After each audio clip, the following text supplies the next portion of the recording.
Të nderuar teleshikues, mirëdita në emisionin Sokol të Riati midis rreshtave. Ashtu si kurse e analizuam dhe parashikuam në disa emisione, turbulencat politike të këtij viti dhe të vitit që kaloi në Kosovë kishin një arsye dhe një shkak. Ishte pikërisht miratimi i byros për justifikimin e pasurive të zyrtarëve të lartë të shtetit në Kosovë. Megjithëse duhet ta pranoj se nuk jam një njohës perfekt apo i mirë i politikës në Kosovë për faktin se jam në Tiranë, megjithatë ajo që duket. Do me thënë, për ironi të fatit, ishte qeveria pikërisht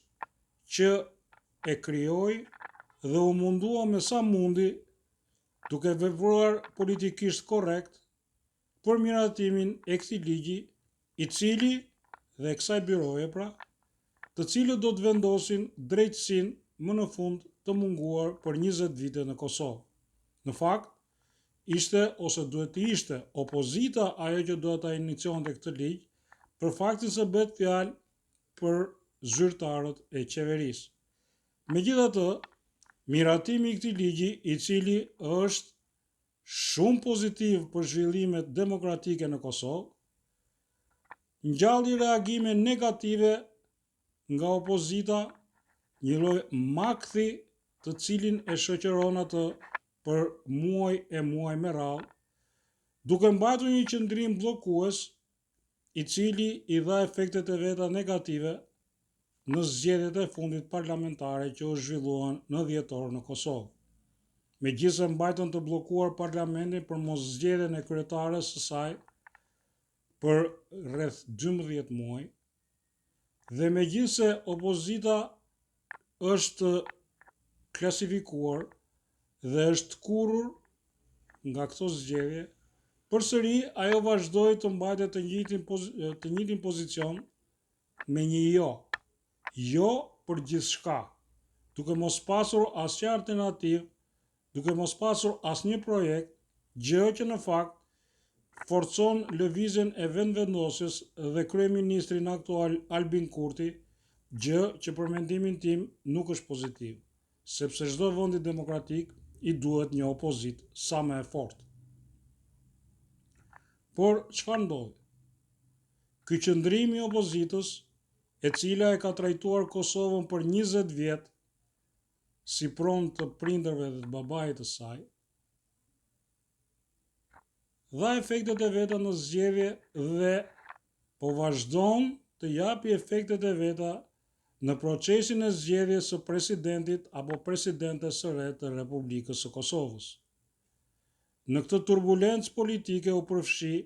fatkeqësisht, edhe presidentja që u largua, Vjosa Osmani. Por kjo kërkon një analizë tjetër për faktin se përse Vjosa Osmani u shndrua në një tjetër politikane nga ajo që ishim mësuar të shikonim këto 5 vjet. Por, siç e thash, kjo kërkon një analizë tjetër, sepse është afrimi i saj i dukshëm me Edi Ramën dhe me faktorët relevant politik jashtë Shqipërisë dhe Kosovës,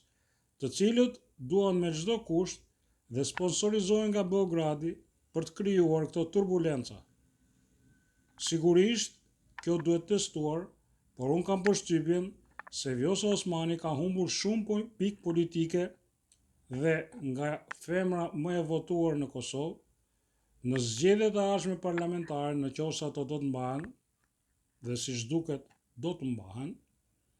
ajo do të humbasë shumë pikë, sepse akoma nuk është pozicionuar dhe nuk është ajo Vjosa që ne, siç e thash dhe më parë, kemi parë. Megjithatë, siç e thash, të paktën e shantazhuar dhe e panikosur, opozita kosovare, ose më saktë ish komandantët e UÇK-s, të cilët janë dhe kryetarë të partive respektive, në shumicën e këtyre partive, të paktën sa për sy e faqe duhet ta kishin përshëndetur miratimin e byros për konfiskimin e pasurive të pajustifikueshme, gjë që nuk ndodhi por përkundrazi, siç po shikojmë këto ditë nëpër studiot televizive të Prishtinës, por edhe të Tiranës, ka një sulm masiv nga të katër anët ndaj Albin Kurtit dhe ndaj qeverisë, të cilën siç e theksova edhe në fillim të këtij emisioni, për ironi të fatit, është iniciatore e formimit të kësaj byroje, kur në fakt do të ndodhte e kundërta. Le të shikojmë se si do të zhvillohen ngjarjet me zgjedhjen e presidentit, ku kryeministri Albin Kurti i ka dhënë të gjitha alternativat e mundshme dhe po vazhdon përpjekjet për të gjetur konsensusin për të zgjedhur një president konsensual dhe për të shmangur zgjedhjet e parakohshme të përsëritura, të cilat është e sigurt që nuk do të japin asnjë zgjidhje sido që të jetë rezultati i tyre, pavarësisht se unë parashikoj një ngritje të mëtejshme të lëvizjes së vetëvendosjes, të cilën, siç e thash në fillim, nuk është për të mirën e demokracisë në Kosovë. Por, ajo që ne na intereson dhe që unë kam vazhduar të analizoj për emisione me radhë, është fakti se kjo reflektohet direkt në Tiranën zyrtare. Albin Kurti është bërë tmerr jo vetëm i Beogradit, po dhe i Tiranës zyrtare për faktin sepse korrupsioni këtu është galopant dhe disa herë më i madh se sa korrupsioni që ka pasur në Kosovë 20 vitet e fundit përpara ardhjes së Albin Kurtit në pushtet. Pikërisht, këto zhvillime në Kosovë patjetër që do reflektojnë dhe po reflektojnë edhe në zhvillimet politike në Tiranë. Pavarësisht se Edi Rama është vënë në mbrojtje të hapur të hajdutëve të vetë të qeverisë, të cilët janë në përmasa të paimagjinueshme dhe të papara ndonjëherë në historinë e shtetit shqiptar,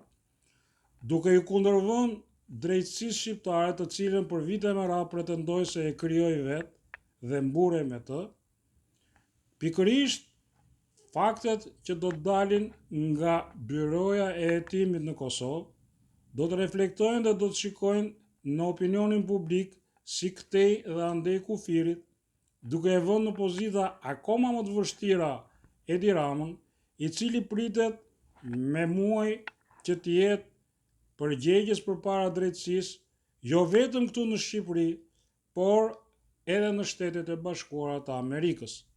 Megjithatë, analiza jonë politike mbyllet këtu, sepse ne do të presim zhvillimet të cilat janë orë pas ore dhe ditë pas dite me zgjedhjen apo jo të presidentit apo presidentet të Republikës në Republikën e Kosovës. Gjë që do të ishte një hap i madh pozitiv në mënyrë që qeveria, parlamenti dhe institucionet e tjera të cilat janë bllokuar në çdo mënyrë të mundshme, jo vetëm nga opozita, por dhe nga presidentja në ikje, e cila në mënyrë të pabesueshme shpërndau parlamentin, duke vënë interesat e veta personale mbi shtetin të cilin ajo drejtoi për 5 vjet, besojmë se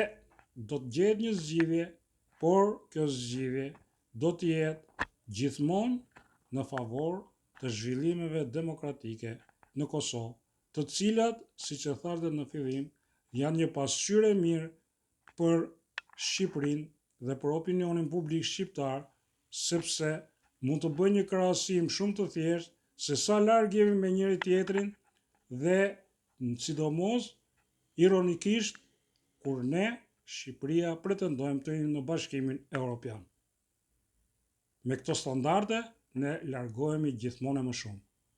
Ju falenderoj për vëmendjen, bashkë mirupafshim. Let's go.